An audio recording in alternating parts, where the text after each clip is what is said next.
எடப்பாடி கூட அறிக்கை விட்டுருக்காரு, அரசு தான் தவறு செய்ததுன்னு அறிக்கை விட்டுருக்காரு. ஏன் அவர் ஆட்சி காலத்துல தீபத்தை ஏத்திருக்கலாமே, ஏன் ஏத்தல? அவங்க அம்மா ஆட்சி காலத்துல ஏத்திருக்கலாமே, ஏன் ஏத்தல?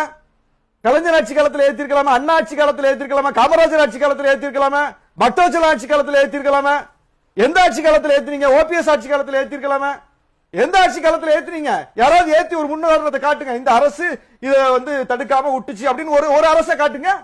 எந்த அரசு ஏத்துச்சு? எந்த அரசு அனுமதிச்சது? எந்த முதலமைச்சருடைய ஆட்சி காலத்துல இது ஏற்றப்பட்டிருக்கு சொல்லுங்க? உங்க கூட்டணி ஆட்சி தானே இருந்தது, எடப்பாடி ஆட்சி. இதே இந்து முன்னணியும் ஆர்எஸ்எஸ் போய் அன்னைக்கு ஏத்திருக்கலாமா, ஏன் ஏத்தல? இதே மாதிரி ஒரு நீதிபதி அன்னைக்கு ஒரு அனுமதியை கொடுத்திருக்கலாமா, ஏன் ஒரு தீர்ப்பு கொடுக்கல அவசரமா? ஏன் அன்னைக்கு ஒரு சிஎஸ்எஃப் போலீஸ் அனுப்பி நடவடிக்கை எடுக்கல?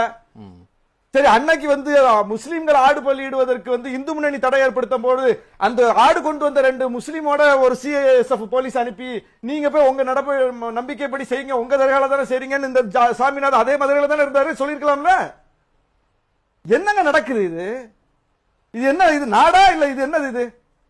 அதாவது இதுவரைக்கும் எந்த ஒரு முதலமைச்சர் ஆட்சி காலத்திலையும் இது ஒன்று நடந்து நமக்கு முன்னுதாரணம் இல்ல.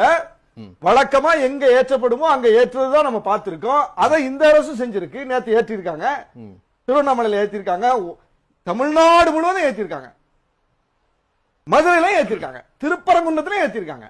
அப்போ காலங்காலமா பின்பற்றப்படுகிற நடைமுறைக்கு எந்த பிரச்சனையும் இல்லையா தமிழ்நாட்டுல? எல்லாரும் சேர்ந்துதான் அதை நம்ம கொண்டாடுறோம், எல்லாரும் சேர்ந்துதான் அதை ஆதரிக்கிறோம், எல்லாரும் சேர்ந்து அதன் உடன் நிக்கிறோம்.